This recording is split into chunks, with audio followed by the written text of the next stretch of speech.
Përshëndetje miq, këtu i kam sjell petanik me fasule në tigan. Petat janë të gatshme, quhet pane karasau. Thash, më kishte shkuar mendja me që kisha ca fasule, kishin tepëruar, shpejt e shpejt në tigan, thash po e përgatis sot, tani nuk është si petaniku që përgatisni me saç njërkohë, por megjithmonë që nuk është keq. Për gjithë vajzat që nuk din të thollin peta dhe duan që të përgatisin petanik, mund ta përgatisin edhe në furrë. Unë i ra shkurt sot edhe nuk është se doli keq, na pëlqeu. Ato janë petat që pat, këtu kisha fasulet, i hodha një qik piper, i hodha një qik gjalpë, lugë gjalpë, vaj ulliri, i përzjeva mirë, provova për krip, shtova petat si që për shikoni,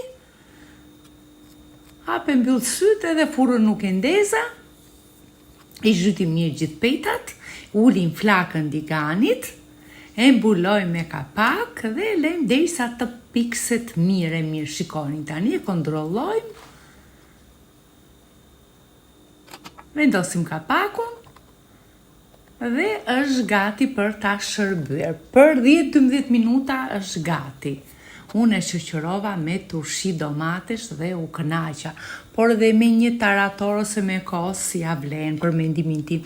Provojeni, ndofta do ju pëlqej. Ju përshëndes, ciao ciao.